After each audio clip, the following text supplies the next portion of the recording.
Good morning স্বাগতম জনাইছোঁ মোৰ অন্য এটা ভিডিঅ'লৈ মই আছোঁ এতিয়া মোৰ ঘৰৰ আগফালে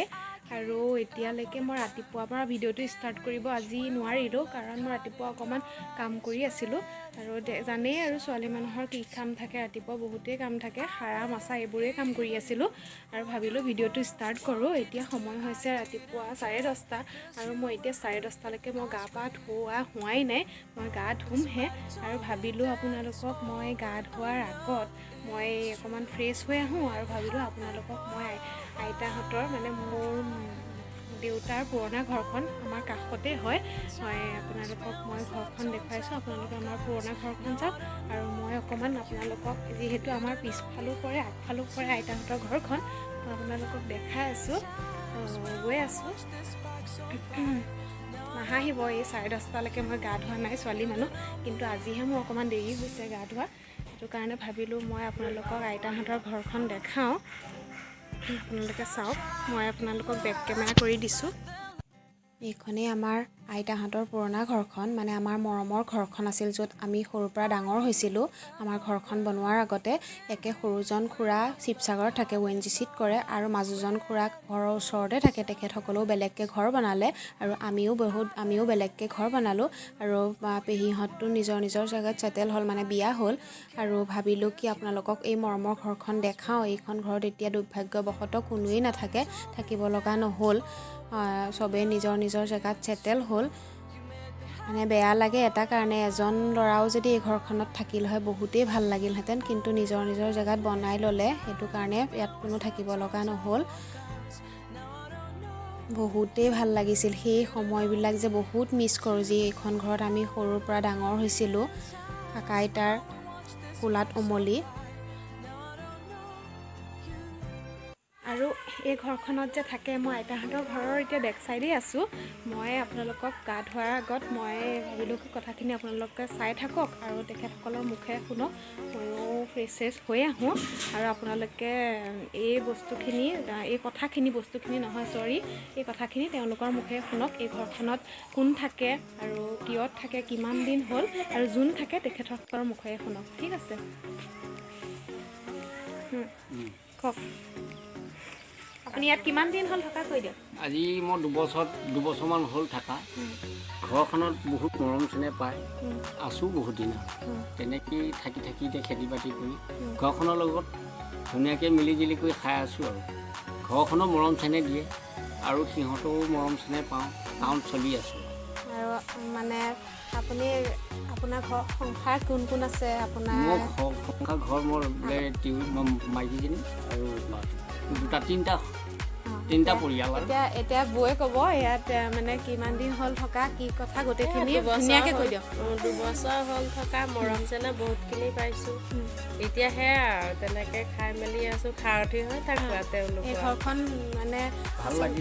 ভালো লাগিছে এতিয়া খেতি বাতি কৰি মেলি আৰু 3টা পৰিয়ালত থাকোঁ আৰু তেনেকৈ আৰু মানে আমাৰ আচলতে ক'বলৈ গ'লে সাৰথিয়ে হয় কাৰণ আজি এখেতসকল নথকাহেঁতেন আমি ইমান মানে আজি খোৱা ভাতকেইটা নাপালোঁহেঁতেন হয়তো চাগে আৰু বহুত মৰম পাইছোঁ বহুত মানে কামত সহায়ো কৰি দিয়ে যথেষ্টখিনি আৰু মানে নিজৰ ককাই ভাই থাকিলেও আজিকালি সিমানখিনি সহায় বা বিপদত নাথাকে যিমানখিনি এইসকল মানুহৰ পৰা পাইছোঁ সেইকাৰণে সদায় মানুহে মানুহৰ কথা মই জানো ভাবিব লাগে বা দেউতা ঢুকোৱাৰ পিছত আহিছে না দেউতা থাকোঁতে আহিছে ন দেউতা অসুখ হৈ আছিলে অসুখ হৈ থাকোঁতে তেতিয়া আমি অহা হয় তোমাৰ দেউতাক বহুত মৰম চেনেহ কৰিছোঁ কোৱাৰ কাৰণে মই এই ঘৰখনত গুচি আহিছোঁ ঠিক আছে এতিয়া মানে মই সেইকাৰণে ভাবিলোঁ কি আপোনালোকক কথাখিনি জনাওঁ আৰু মানুহে মানুহৰ কথা ভাবিব লাগে আৰু আজিকালি মানুহে মানুহৰ কথা ভাবিবলৈ টাইমেই নাই নিজৰ কথা ভাবিবলৈকে টাইম নোহোৱা হৈছে সেইকাৰণে মই জানো যে মানুহে মানুহৰ কথা সদায় ভাবিব লাগে ইজনে সিজনৰ কথা চিন্তা কৰিব লাগে যদিও এইখন ঘৰত আছে তেখেতসকলে কোনো ভাড়া বা এইবোৰ দিব নিদিয়াকৈয়ে চলি আছে আৰু মানে আমাৰ খেতি আমাৰ যিখিনি আধি কৰা খেতি আছে বা ধান আছে তেখেতসকলে কৰা হৈছে অকল আমাৰেই নহয় এইখিনি যিমান মানুহৰ আধি কৰিছে গোটেইখিনি মানুহে অকল তেখেতে কৰিছে বহুত কষ্ট কৰে আৰু আৰু হয়তো কষ্টৰ কাৰণে হয়তো আজি মানে বছৰত মানে ধানখিনি ধুনীয়াকৈ মানে ওলাই আছে বা বেচিব পৰাও হৈছে আৰু বহুত কষ্ট কৰে। আৰু কিমান বিঘা মাটি কৰে মানে টোটেলমান কিমান মই বিঘা মাটি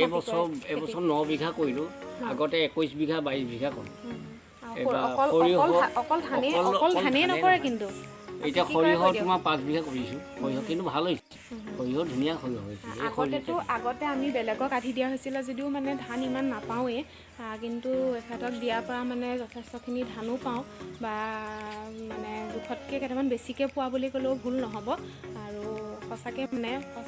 সঁচা অন্তৰৰ মানুহ যে পৃথিৱীখনত আজিও ভাল মানুহ জীয়াই আছে, সেইটোৰ পৰা মানে বহুত ভাল লাগে। আৰু সেইকাৰণে মই এটা কথাই কওঁ, আপোনালোকে সদায় মানে জীৱনটো যিহেতু দুদিনীয়া, সেইকাৰণে মানুহে মানুহৰ কথা চিন্তা কৰক, আগবাঢ়ি যাওক। আৰু মই ভাবোঁ সদায় ভাল কাম কৰিলে এদিন সদায় ভাল ফল পাব। আৰু মই এতিয়া আপোনালোকক মই আৰু এটা বস্তু দেখাওঁ, চাওকচোন। এয়া হৈছে মই আপোনালোকক বেক কেমেৰা কৰি দেখুৱাইছোঁ, কাৰণ ফ্ৰণ্ট কেমেৰা কৰি দেখুৱালে আপোনালোকে কমপ্লিট দেখা নাপাব। এয়া মোৰ আইতা হয়, মানে দেউতাৰ মাক, আৰু এয়া হৈছে কাকা। এক মিনিট, আপোনালোকে ধৰিব পাৰিছেনে বাৰু? ফটোকপি থৈ দিয়া হয় ন, সেইটো কাৰণে মানে উলিয়াই তেনেকৈ বিশেষ নহয়। মই ভাবিলোঁ আজি আপোনালোকক মই ভিডিঅ'ত তেতিয়া মই আমাৰ পুৰণা ঘৰখন দেখাইছোঁৱেই, সেইটো কাৰণে ভাবিলোঁ মই কাকাকো দেখাই দিওঁ আৰু আইতাকো দেখাই দিওঁ। এওঁলোক ঢুকুৱা 2001 চনতেই ঢুকাল। আজি আপোনাৰ